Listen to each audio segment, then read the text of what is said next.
Today marks the start of the Olympiad survival competition. We start off with the Magic Tower, a structure whose inner world stretched far beyond its outer walls, holding countless realms and shifting terrains. Their chosen battleground was La Rouge at La Noire Mountain, a perilous range of jagged peaks and dense forest wrapped in perpetual twilight. As night settled over the high, craggy mountains within the tower, Sancho lunged forward with his axe in hand, determination gleaming in his eyes. Ahead of him, the others gripped their weapons and pushed through the dark forest, their focus locked on the path in front of them. Scattered across the map, students from various academies had been teleported to random locations with their assigned teams. Each group now faced the unforgiving depth of the shadowed wilderness. Their mission was simple in words but brutal in reality: endure the trials, adapt quickly, and, above all, keep their HP shields from dropping to zero. That was the cardinal rule of the competition. Survive at all costs. Without warning, the ground trembled beneath them as a monstrous figure stomped forward, its massive weight sending violent ripples through the earth. Piggy's eyes widened in shock as his gaze locked onto the approaching beast, a colossal creature with eyes burning a deep, furious crimson. It loomed over them, its sheer size making Sancho look as small as an insect, a guttural roar tearing through the forest. The monster charged. Sancho and the others skidded to a halt, all attention pulled toward the towering threat ahead. According to the competition rules, survival could be won either by evading monsters or confronting them head-on. At this moment, retreat was no longer an option. The monster raised a massive fist and brought it crashing down. The impact shattered the ground, sending shards of stone and earth blasting outward in every direction. In the chaos, Sinclair's expression hardened with focus. She quickly lifted her staff and conjured a shimmering barrier of magic that expanded around her teammates just in time to absorb the shockwave. At the front stood Sancho, gripping his axe tightly, eyes locked onto the creature. Behind him, Sinclair held her ground with her staff, while Piggy and Tudor flanked her on either side. Bianca remained at the rear, eyes sharp and unblinking as she watched every movement. Beyond mere survival, there was another rule that defined the rhythm of the tournament: teams could earn points by slaying monsters. Piggy, the strategist, turned to Tudor with a firm tone and laid out the plan. They would keep the monster occupied, drag its focus toward them, and buy enough time for the others to land a decisive blow.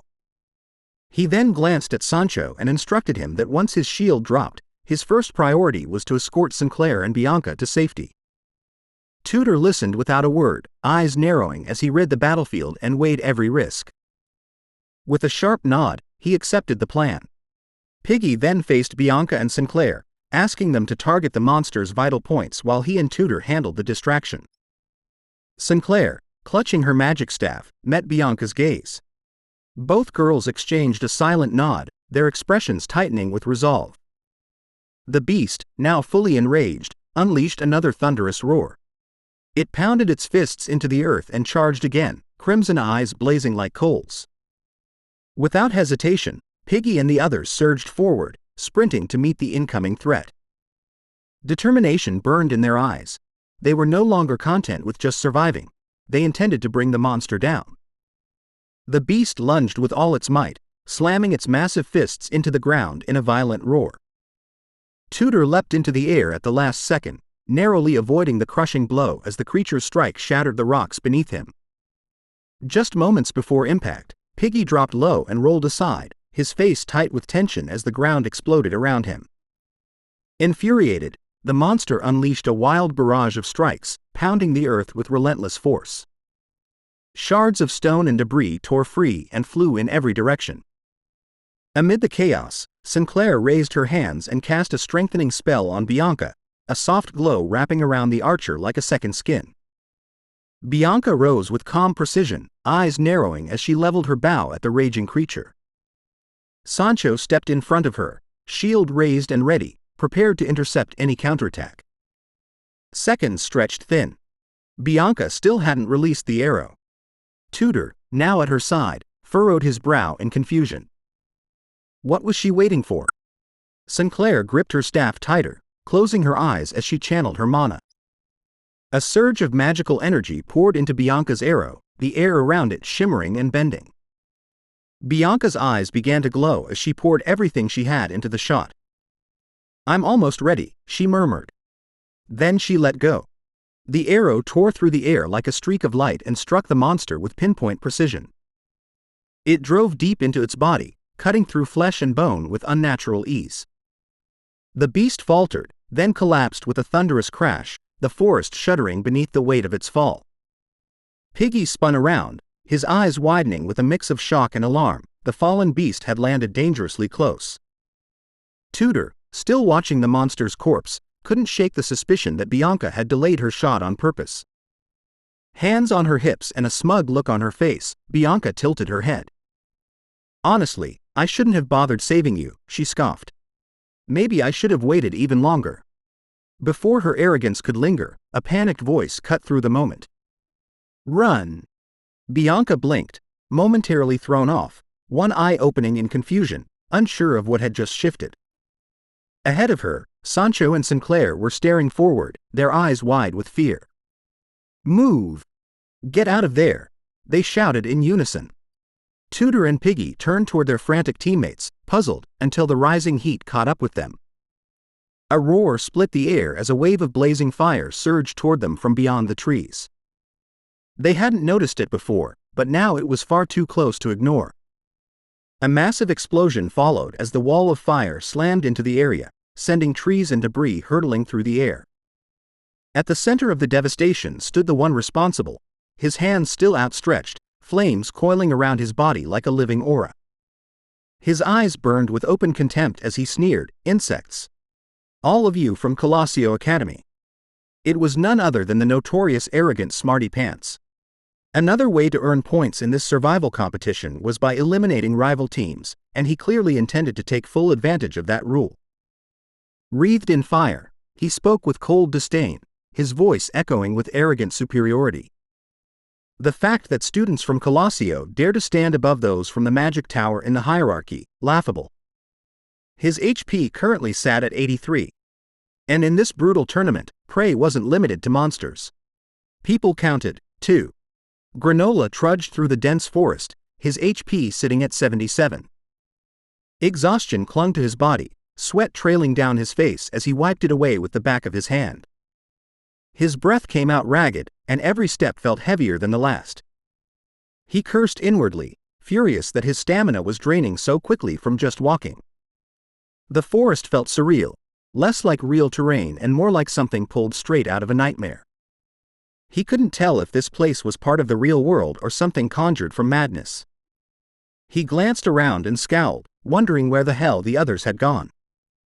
His mind drifted back to the start of the test, to the smug dismissal from the Baskerville triplets, who had told him to do his best to keep up, and to the silent judgment in Vikir's eyes. The memory sent a fresh wave of sweat down his back, and his eyes flared with anger. They had all rushed off so recklessly.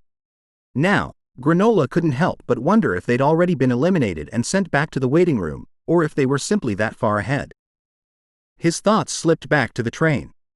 In his mind, they were nothing but a bunch of useless idiots. Regret settled heavily in his chest as he recalled that moment.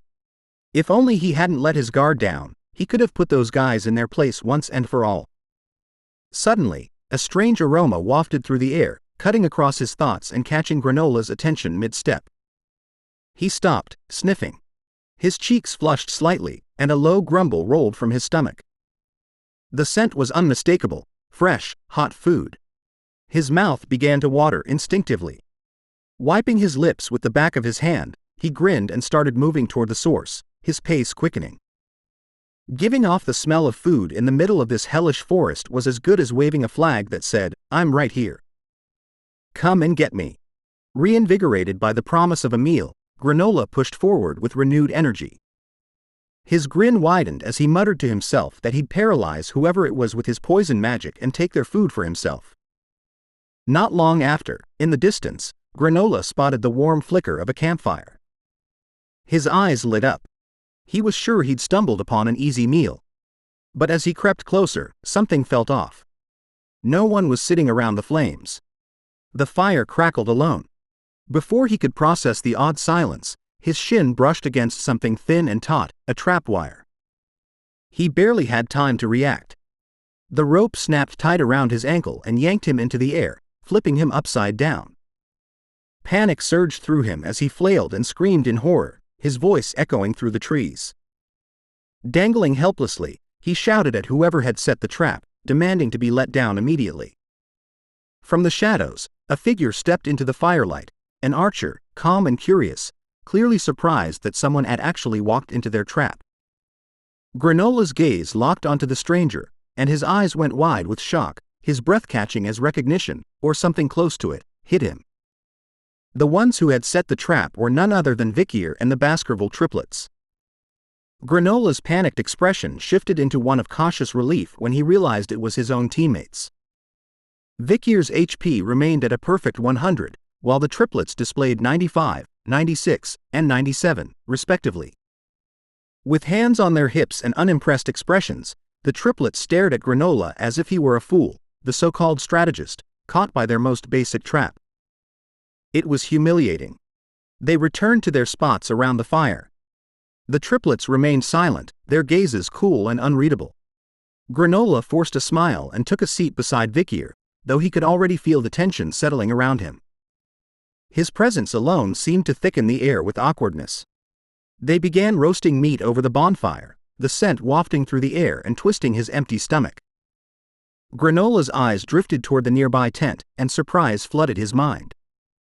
There wasn't just food, there was also a well-constructed improvised shelter.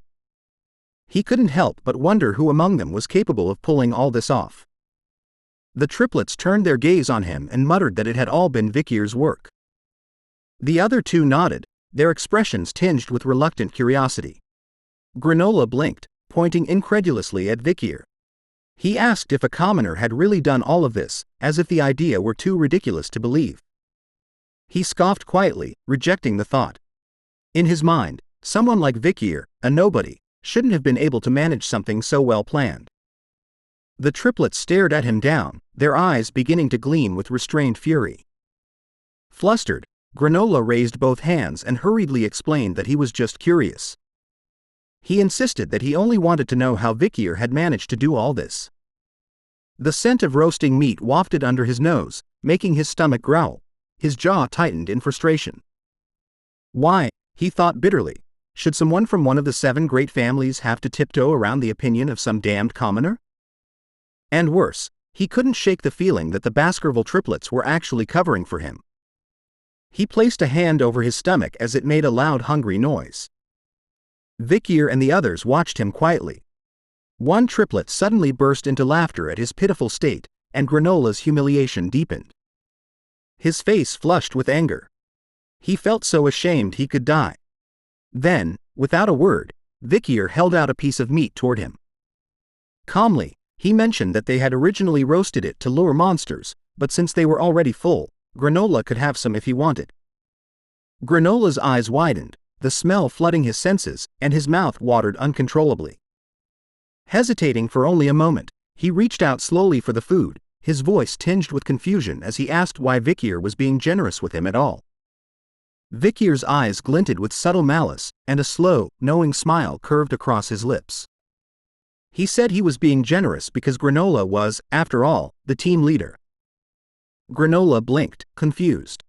But Vikir wasn't just toying with him. He had already calculated that Granola's poison magic could actually prove valuable in the forest. Perhaps, Vikir thought, the arrogant noble might be of use after all. Granola's throat tightened. He clenched his eyes shut as tears welled up and streamed down his face. That damned commoner, the one he had dismissed and looked down on, had shown him an unexpected kindness. It hit him harder than he anticipated.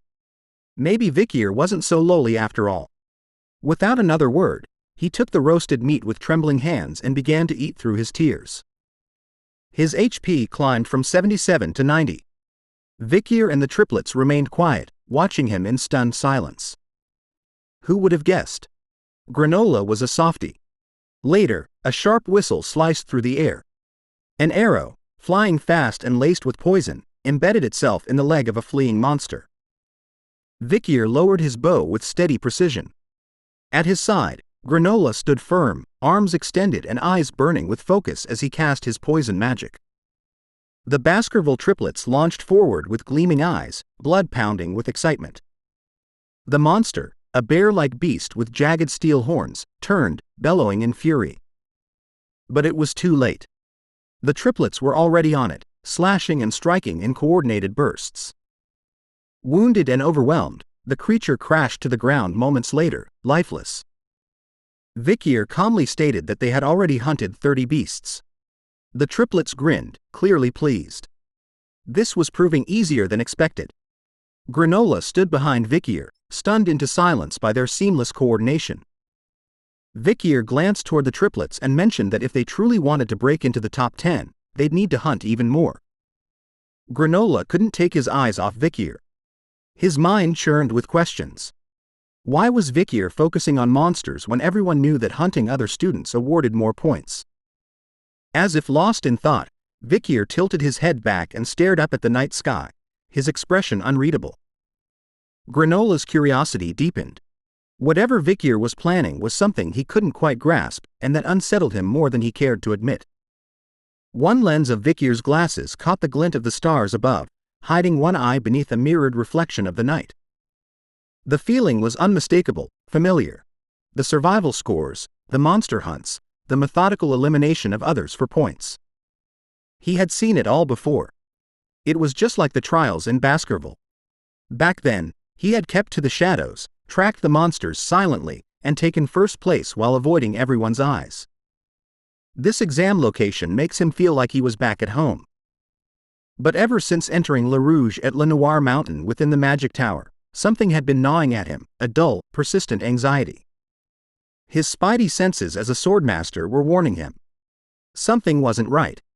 Vikir's gaze shifted to the ground, trying to pinpoint the source of the disturbance. Then he sensed it. Something was closing in fast with killing intent. The wind shifted. The forest fell silent. Every fiber in his body warned him to be ready. The triplets immediately stepped forward, swords drawn, shielding Vikir without hesitation. Vikir pulled out his bow, his expression calm but focused. Granola, still unsure what was happening, extended his arms and began shaping his poison mana, ready to defend. Then they saw her. Granola's eyes went wide. It was Sinclair. She was staggering toward them, her HP down to 38. Her steps crunched over ash and needle-strewn loam, and the glow of the fire painted brief, wavering halos across her face as she drew nearer, unsteady but unbroken. Looking at the group before her, she called out Vikir's name. Thanks for watching the latest part from the voice of Manhwa. Subscribe for more content and don't forget to comment below what you want to see in the future. Like and share for more.